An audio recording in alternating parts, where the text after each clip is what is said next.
The Edmonton Oilers have been on an absolute tear over the past 20 or so games and have vaulted themselves back into the playoff spot after starting the season 2-9-1 and in last place in the entire league. After firing their coach Jay Woodcroft and hiring Chris Knobloch to coach their team, as well as Paul Coffey to coach the defensemen, this team has turned a corner and honestly started playing the best hockey they've played in the Connor McDavid era. They set a franchise record last night against the Montreal Canadiens when they beat them 2-1 with 10 wins in a row. And honestly, I was so surprised that this was a franchise record because of how dominant they've been at certain points in their history, especially with the Gretzky-Messier era in the 80s and having 5 cups to their name. It's surprising that they didn't win 10 plus games in that era, but I mean, it's still a cool accomplishment to do in the Connor McDavid era and a good sign for things to come. Obviously, the two catalysts of this run have been Connor McDavid and Leon Draisaitl, but this team has had so much depth scoring within the past 25 or so games that this looks like a brand new team, because for so long it was a two-man show with McDavid and Draisaitl, and that's how a lot of people viewed them. And that's a reason why I think they didn't make a deep playoff run and get to a Stanley Cup final within the past 3 or 4 years, because obviously they have the star power. And even with Ryan Nugent-Hopkins, who had over 100 points last year, they had a big three that were obviously dominant and could do a lot of good for the team. And their power play was the best in NHL history last year at around 33%. But they didn't have any depth scoring outside of those 3 guys and maybe Zach Hyman at times. But this season, they've really turned a corner in that aspect, and now they have a bunch of guys that can provide them depth scoring. Warren Foegele, Ryan McLeod, Zach Hyman has 26 goals in his top 5 in the entire NHL in goals scored. And there's so many guys that are just stepping up to the plate and playing really good hockey for the Oilers right now. And Evan Bouchard is one of them. He has 10 goals and 30 assists while quarterbacking the power play, and is one of the top defenseman scorers in the entire league with 40 points. But not only that, he's playing amazing defensive hockey as well. And for a long time, he was seen as only an offensive defenseman who could quarterback the power play, but not as much of a defensive defenseman, and it was a liability in his own zone. But however, in the last few games, he's really turned a corner with his defensive play. And we saw in a recent game against the Detroit Red Wings where he turned the puck over at the point, and it was a one-on-one with him and the Red Wings player. And he got back while skating parallel and ended up breaking up a pass from the Wings player to another one and honestly saved a goal. His defensive effort and skill have been way off the charts and have really helped the Oilers to become a better defensive team.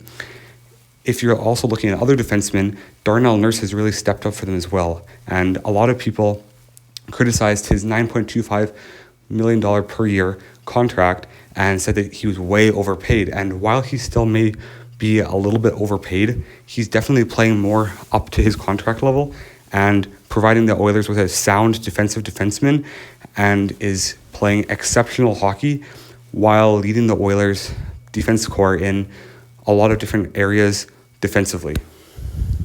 The Oilers are also winning games they wouldn't have won in other years or even earlier this season. They've become a much better third period team, shutting other teams down when they have a lead and scoring clutch goals to win games in the third period. In other years, if Draisaitl or McDavid didn't make something happen when they were trailing or tied in the third period, there's a very low chance of them winning the hockey game, and it cost them big time in both the regular season and the playoffs. But this year, they've gotten clutch goals and plays from so many different guys on the team in the third period, including Derek Ryan, Warren Foegele, and Ryan McLeod. Derek Ryan even scored a shootout winner against the LA Kings on December 30th. And when I was watching that game, I was so surprised that they put him as the 4th shooter in front of other guys on the team like Ryan Nugent-Hopkins. But it paid off big time, and that's the kind of consistency and depth that they've had from their glue guys this entire season. And whether it may be a Derek Ryan 2-goal game earlier in the year or a Hyman hat trick in a game where they only scored 3 goals, and this team has just become so much deeper and just had so much more consistency throughout the lineup, throughout the entire season. And this is what's going to get them deeper in the playoffs. Now, if we're going to talk on the goaltending situation, Stuart Skinner has been phenomenal during this winning streak and during the last 20 or so games. And his save percentage, while it isn't good for the entire season because of how poorly he started, it's really come a long way in these past 20 or so games. And Calvin Pickard has been honestly a solid backup goalie for them. And while he isn't amazing and while he is still learning the ropes as an NHL goalie, he's been above average as a backup and has won them some games and is 3-0 in this winning streak. He's honestly played solid positional hockey and has made some crazy good saves when they've needed it the most in the third period and in overtimes.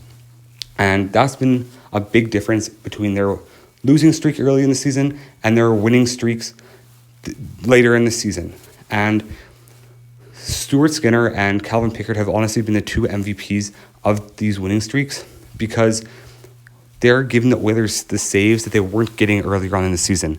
And I don't want to flame Jack Campbell, but he wasn't the guy to give them those big saves. And Stuart Skinner wasn't giving them big saves either, but he's really turned a corner and is giving them huge performances. And I remember one game where he saved over 40 shots to give them a win and give them a chance in games, because that all they need with this amazing offense that they do have is a chance in games. So if you can make a big save here and there and only allow 2 to 3 goals in a game, the Oilers offense will get it done and take care of the rest because of how dominant they are, and with the two of the best offensive players in the league in McDavid and Draisaitl. So if you can have a league average to above league average goaltending throughout the rest of the season and the playoffs, the Oilers are a very dangerous team with how good their offense is. Let me know what you think in the comments below of where the Oilers will finish in the standings. God bless you all. I hope you have an amazing day, and comment more video ideas that you want to see. God bless.